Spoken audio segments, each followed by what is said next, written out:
Ngayon naman alamin na natin ang update sa Bagyong Odette at ang magiging lagay ng panahon sa mga susunod na oras mula kay April Enerio nagulat ng live mula sa Pag-asa DOST. April, magandang hapon sa iyo. Magandang hapon din, Sandro. Sa ating balita, bahagya pang lumakas itong si Bagyong Odette habang halos hindi pa rin gumagalaw sa karagatan. Para sagutin ang ating mga katanungan kaugnay ng bagyo, kasama natin ngayon si Pag-asa weather forecaster Alzar Aurelio. Magandang hapon, Alzar. Ano nang update natin kay Bagyong Odette at ano ang dahilan kung bakit ito halos hindi gumagalaw? Magandang hapon sa iyo, April, at sa lahat ng ating nanonood sa ating weather update.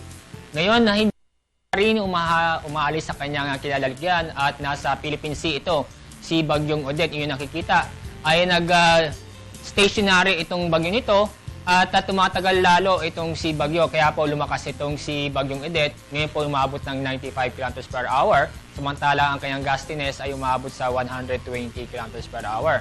At inaasahan po natin kikilos ito pa westward at mabagal pa rin ang kanyang pagkilos sa 7 km per hour. Bagamat almost stationary, ito'y nasa karagatan. Posible po bang lumakas pa ito sa typhoon category sa mga susunod na oras? Inaasahan po natin yan kasi matagal pa siya sa loob ng ating Philippine Area of Responsibility. Itong si Bagyong Odette bago ito lumabas sa ating PAR. At inaasahan po natin na maaaring sa linggo pa bago lumabas ito si Bagyong Odette. At inaasahan natin magiging typhoon to dahil yung makikita ang kanyang tatahakin ay dagat pa rin bago lumabas sa PAR. At dahil bahagya itong lumakas, posible bang magtaas kayo ng signal warning sa mga susunod na oras? Tama, posible tayo magtaas ng public storm warning signal sa ating bansa, lalo na po ang Northern Luzon. Na yung nakikita ay itong si Bagyong Odette, inaasahan po natin nakikils ito mabagal per hour na pa-westward, papalapit dito sa Northern Luzon, lalo na po ang Batanes area. So, ayan nga, sa forecast track ng Pag-asa, inaasahan ba na magla-landfall ito dyan sa may extreme Northern Luzon? Dalawang binabantay natin na maaaring ito mag-landfall dito sa bandang Cagayan at kung hindi man ay datapis lang at dadaan mismo sa Batanes area. Alzar, ngayong umaga bagamat maulap ay nagpakita pa rin si Haring Araw. Ano nga ba ang dahilan kung bakit parang hindi ganun kalakasan ang ulang dinudulot ng habagat ngayon? Tama, at may itong magandang balita kahit na naapektuhan tayo ng habagat sa ating bansa, lalo po ang Central Luzon, Southern Luzon, Visayas sa Mindanao. Isa pong dahilan dyan kasi may isang bagyo bandang sa Vietnam. Kaya po nahati sa dalawang bagyo ang umihila sa hanging habagat. At itong bagyong si Odette ay ganoon din isang bagyo sa bandang Vietnam. Sa ngayon, Alzar, kamusta naman ang kondisyon ng ating mga karagatan at ano ang aasahan natin lagay ng panahon sa mga susunod na oras?